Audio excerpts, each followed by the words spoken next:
एक महाभागवत अनन्य भक्त श्री चंद्रहास जी महाराज, उनके पावन चरित्र का अपने लोग श्रवण करते हैं। इससे भक्ति बहुत घनीभूत होती है। केरल देश में एक परम मेधावी सुधार्मिक नाम के राजा राज्य करते थे।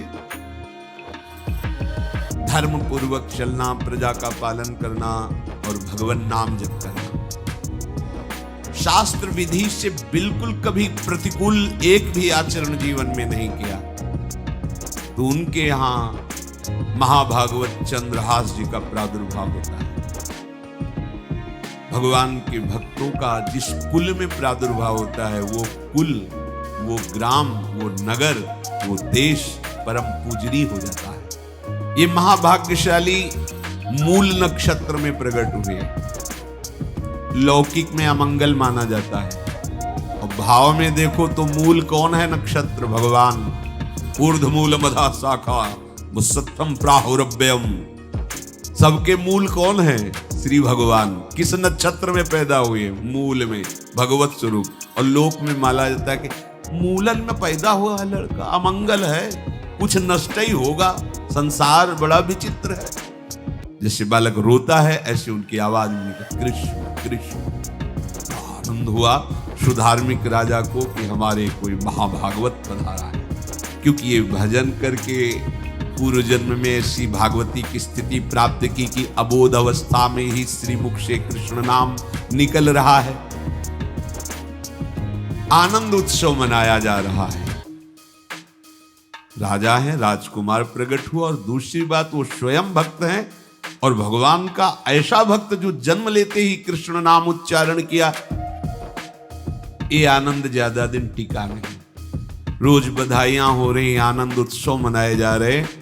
शत्रु पक्ष के राजाओं ने मिलकर कहा यही अवसर है, आक्रमण कर दिया जाए और केरलाधिपति का सब पूरा महल घेर करके कोई एक भी न बचने पावे। शत्रु पक्ष के राजाओं ने घेर लिया। आसपास से राजा और सैनिकों ने घेर लिया। अब वो असावधान थे, आनंद में पुत्र हुआ है, बधाइयां, कोई संभावना ही नहीं थी। गुप्त रूप से शत्रु पक्ष के राजाओं ने आक्रमण करके घेर लिया। अब राजाओं की कई सेनाएं और इनकी असावधानी पूर्वक आनंदमयी वृत्ति में कोई पहले से पता हो तो तैयारी करते, तत्काल आक्रमण को रोकने का प्रयास किया पर असफल रहे। इनके सैनिक भी मारे गए, राजा भी मारे गए, राजमहल को घेर लिया गया, कोई भी एक भी बच के न जाने पावे। तो राजमाता जिनसे चंद्रहास जी का प्रादुर्भाव हुआ था, उन्होंने धाय मां को कहा कि मेरे पुत्र को बचाने में तुम समर्थ हो, मेरे तो प्राण नहीं बचेंगे।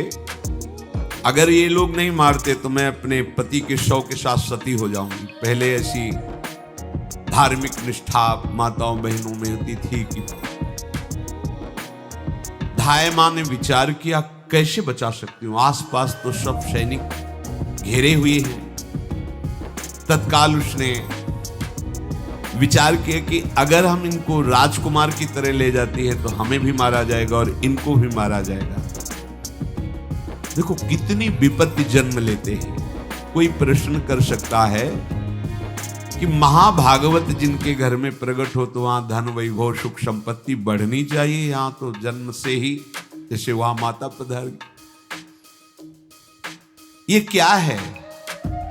तो श्री भगवान स्वयं कह रहे हैं यस्य तुष्टो रहम पार्थ वित्तम तस्य हराम्यहम् करोमि बंधु विच्छेदम सच कष्टेन जीवति। हे अर्जुन, मैं जिस पर बहुत प्रसन्न होता हूं।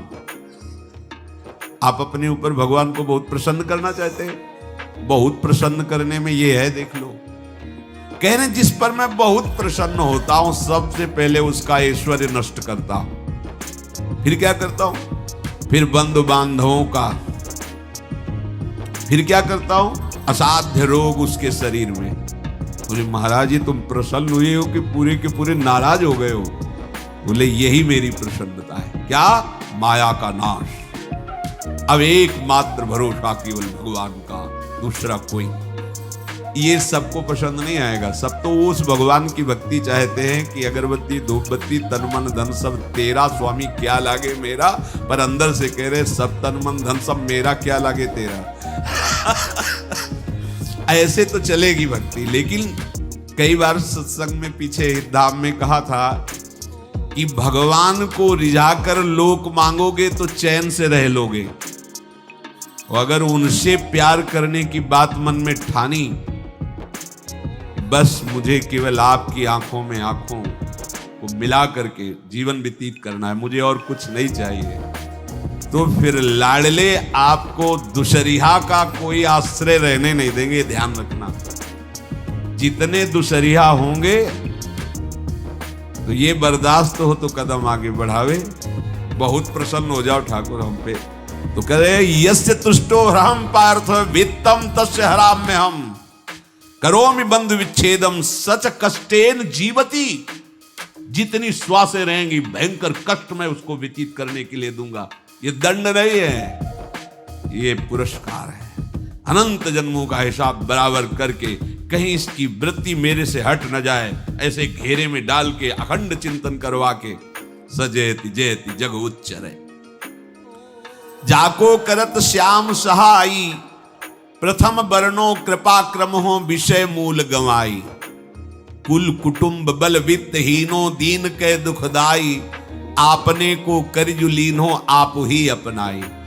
कह रहे हैं अब मैं वर्णन करता हूं श्याम सुंदर जिस पर कृपा करते हैं उस पर कैसा बर्ताव करते हैं। बोले सबसे पहले उसके विषय भोगों का नाश कर देते हैं, फिर दूसरी कृपा कोई परिवार का, कोई मित्र, कोई रिश्ते नातेदार उसकी तरफ देखेगा भी नहीं।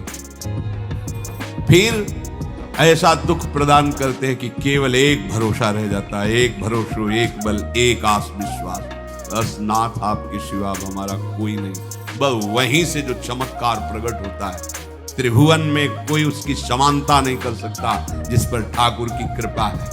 पर इस कृपा को हजम करने के लिए इसीलिए संत संग किया जाता है कि पहले से वो तैयार कर देते हैं। जैसे आर्मी की ट्रेनिंग होती है ना, ट्रेनिंग के बाद भी बॉर्डर में लगाया जाता है, ऐसे ही संतजन ये ट्रेनिंग देते हैं।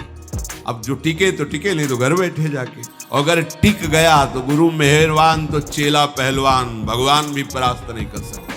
उसमें ऐसी सामर्थ्य आ जाती है कि हर प्रभु के द्वारा दिए गए विधान को हंस करके स्वीकार कर लेता है, और ऐसा नहीं कि उसको कष्ट होता है। ये लोक भाषा में भगवान कह रहे हैं सच कष्टेन जीविता, नहीं तो जिस चिदानंद में वो सुख भोगता है वो ब्रह्मा को भी नहीं प्राप्त है जो भक्त को प्राप्त होता है। भक्त का वैभव दिव्य होता है, चिदानंदमय होता है। ये तो पापियों के पास भी वैभव है, रुपया पैसा कुटुंब परिवार। भगवान के दास के पास जो वैभव होता है वो अचिंत्य है, तुम चिंतन भी नहीं कर सकते, ऐसा वैभव होता है। धाय माने सेविका का रूप तत्काल लिया, जिससे पोछा झाड़ू लगाने वाले, और कुछ दोने पत्तल डाले, उनके नीचे चंद्रहास जी को डाला, ऊपर से करके इसे माथे पे रख के निकले। सैनिकों ने पूछा इसमें क्या है, तो उन्होंने कहा राजघराने के दोने पत्ते जूठे दिखा। ऐसे नीचे किया तो देखा सब ऊपर जूठन पड़ा। हाँ चल निकल, जल्दी भाग यहां से निकल। बस वो भागी, बचा ले गई। वो कुंतलपुर पहुंची और वहां के जो मंत्री दृष्ट बुद्धि थे उनसे प्रार्थना की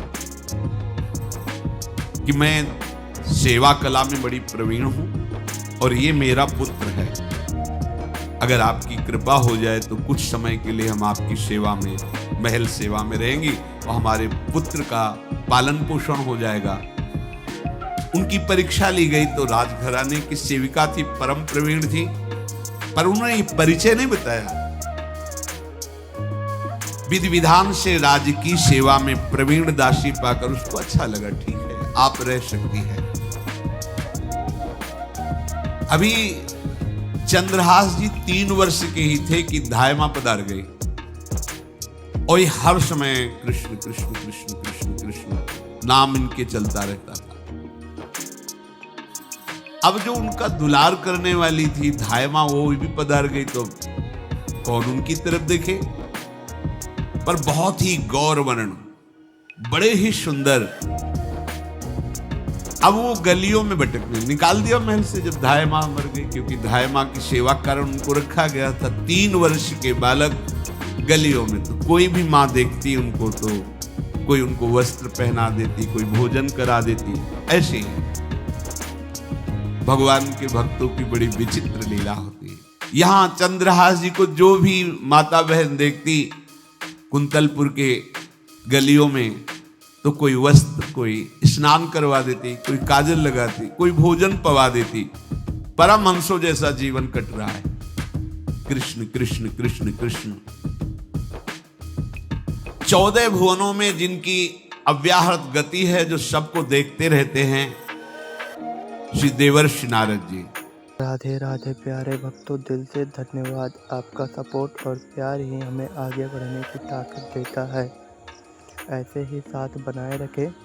और आज की इस वीडियो में हमने बताया कि जब भगवान आपके कष्ट हरते हैं तो कौन कौन से संकेत देते हैं।